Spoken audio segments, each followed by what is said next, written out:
तेज होता जा रहा है। सिंध समेत कई जगहों पर हालात बेकाबू हो गए हैं। सेना के जरिए प्रदर्शन रोकने की कोशिश हो रही है। सड़कों पर पाक सेना टैंक लेकर उतर रही है और लगातार वो रेस्क्यू कर रही है। वहीं लोगों पर टैंक का असर नहीं हो रहा है।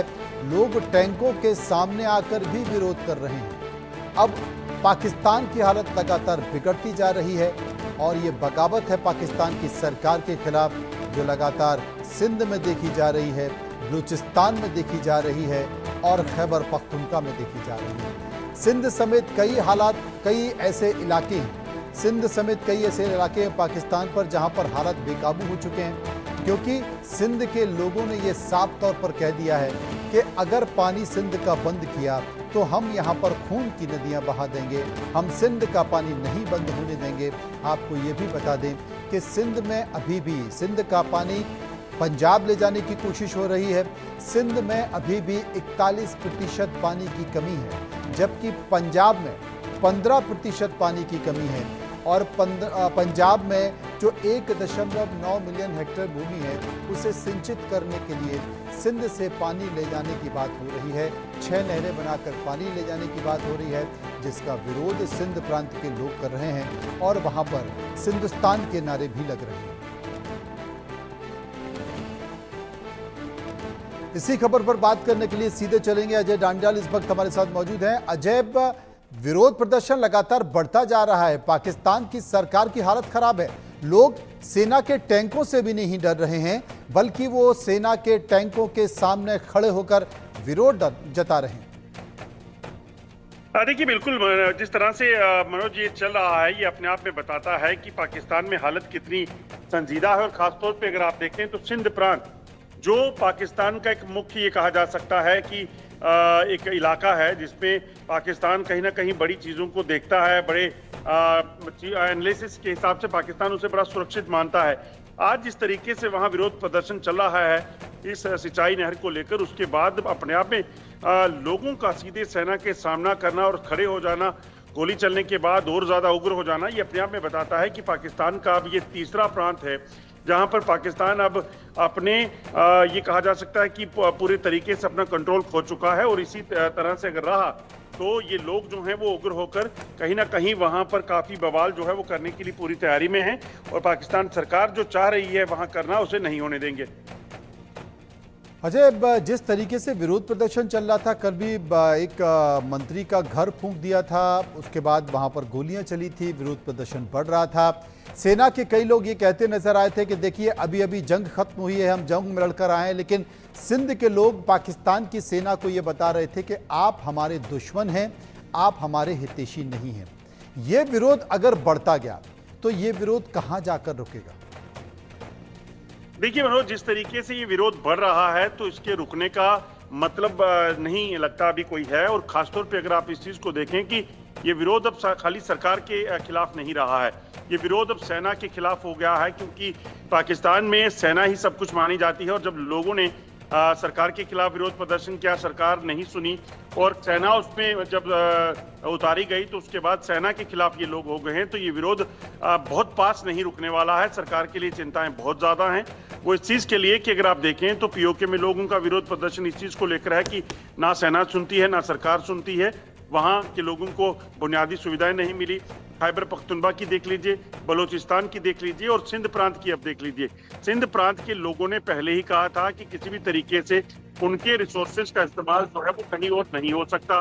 मगर जब सिंध दरिया को आप काट कर पंजाब ले जाने की सोच रहे हैं, और इसके पीछे की वजह यह भी हो सकती है कि वहां पर मरियम नवाज की इस वक्त मुख्यमंत्री हैं, तो हो सकता है कि पंजाब प्रांत को वापस हासिल करने के लिए वहां की सरकार का ये फैसला हो।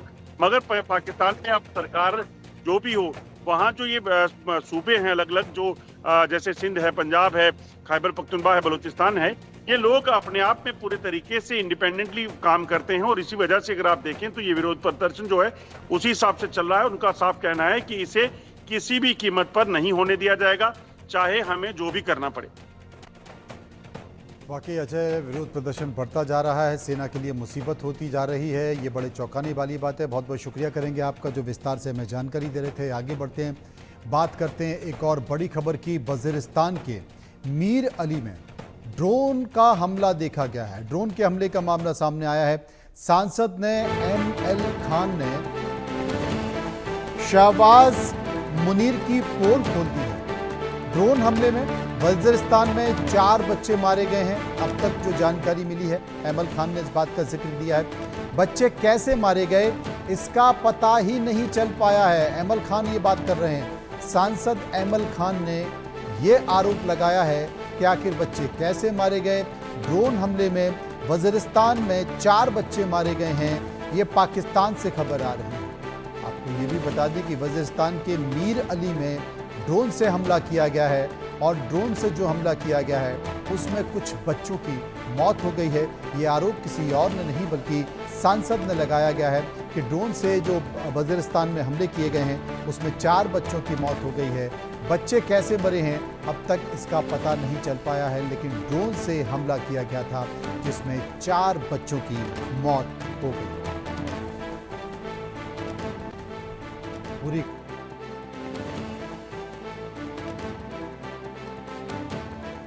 तवक्को ये है कि हमारे साथ वज़ीरिस्तान के बच्चों पे भी अगर आज जिस तरह ख़ास आपने ये दिन खुशदार के उन शहीदों के लिए वक़फ़ किया, तो क्या मेरे वज़ीरिस्तान के जो 4 नन्हे मुन्ने बच्चे शहीद हुए हैं, जो आज तक हमें ये भी नहीं पता कि ड्रोन में मरे हैं, बम में मरे हैं, अफ़गानिस्तान वालों ने मारा है, हिंदुस्तान वालों ने मारा है, किसने मारा है, हमें ये भी नहीं पता। तो क्या चेयरमैन साहब अच्छा ना हो कि एक दिन हम इसी तरह उन वज़ीरिस्तान के 4 शोधा को भी वक़फ़ करें और कितना मज़ा आए कि पूरे पाकिस्तान के मेरे भाई, अगर वो पंजाब के हैं, सिंध के हैं, बलूचिस्तान के हैं या पुख्तनख्वा के हैं, वो वज़ीरिस्तान के बच्चों का केस भी उठाएं।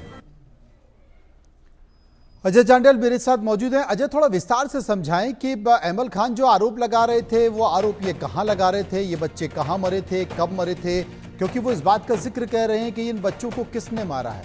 ड्रोन के जरिए इन बच्चों की मौत हुई है, ड्रोन हमले से इन बच्चों की मौत हुई है, लेकिन इन बच्चों को अफगानिस्तान ने मारा है, हिंदुस्तान ने मारा है, कम से कम ये पता नहीं चल पाया। क्या है ये पूरा मामला? मनोज, दरअसल 3 दिन पहले वजीरिस्तान का जो नॉर्थ वजीरिस्तान का इलाका है मीर अली, वहां पर एक धमाका हुआ था।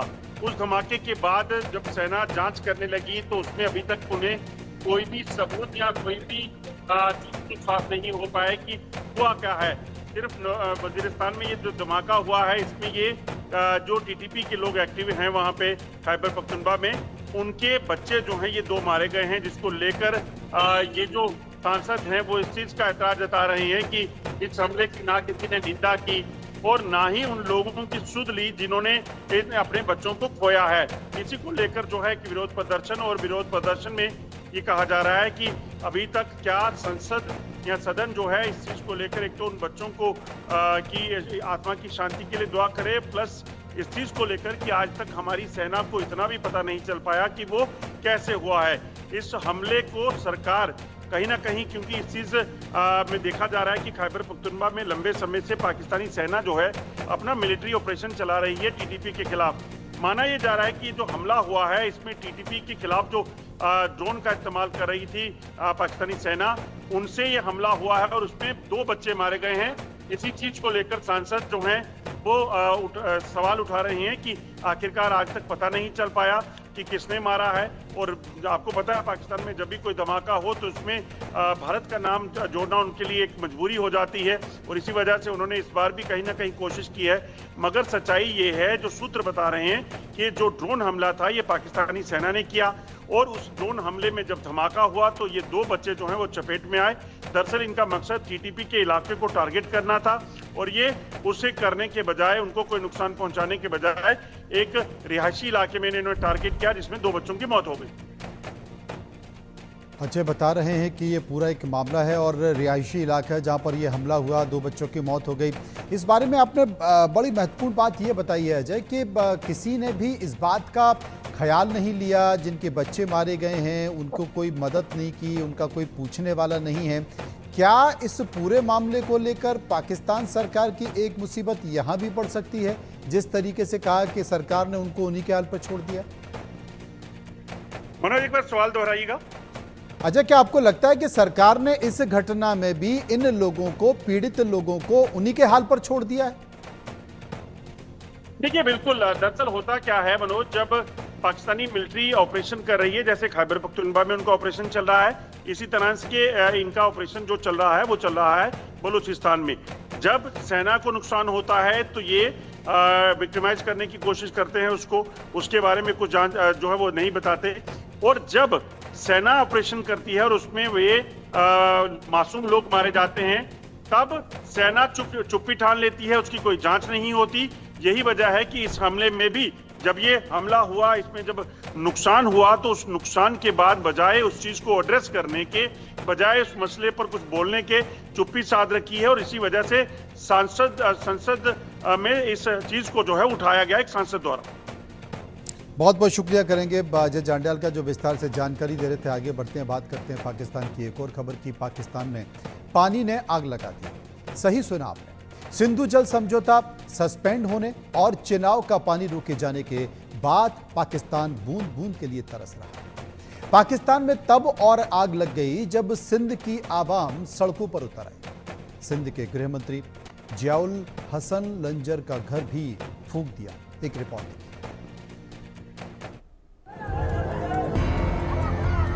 आक्रोश की आग में पाकिस्तान धू धू कर जलने लगा। पानी पर पाकिस्तान का सिंध प्रांत सुलगने लगा। गुस्से की आग इस कदर धधकी कि पाकिस्तान में सिंध प्रांत के गृह मंत्री जियाउल हसन लंजर के घर फूंक दिए, कई वाहनों को जलाकर खाक कर दिए। सिर्फ इतना ही नहीं, प्रदर्शनकारियों ने घर की सुरक्षा में तैनात गार्ड्स को पीटा और ट्रकों को आग के हवाले कर दिया। आप तस्वीरों में देख सकते हैं कि पाकिस्तान के खिलाफ सिंध की आवाम ने कैसे मोर्चा खोल दिया, कैसे पाकिस्तान के हुक्मरानों के खिलाफ आर पार का मन बना लिया। सिंध में ये भारी बवाल और खून खराबा पानी को लेकर हुआ। दरअसल पाकिस्तान सरकार की योजना सिंध नदी पर नहर बनाने की है। इससे सिंध प्रांत के लोग नाराज हैं। उनका कहना है कि सरकार उनकी जमीन और पानी छीन रही है। सिंध के लोगों का आरोप है कि इस परियोजना का सबसे ज्यादा फायदा पंजाब को होगा, जबकि निचले राज्य सूखे की चपेट में आ जाएंगे।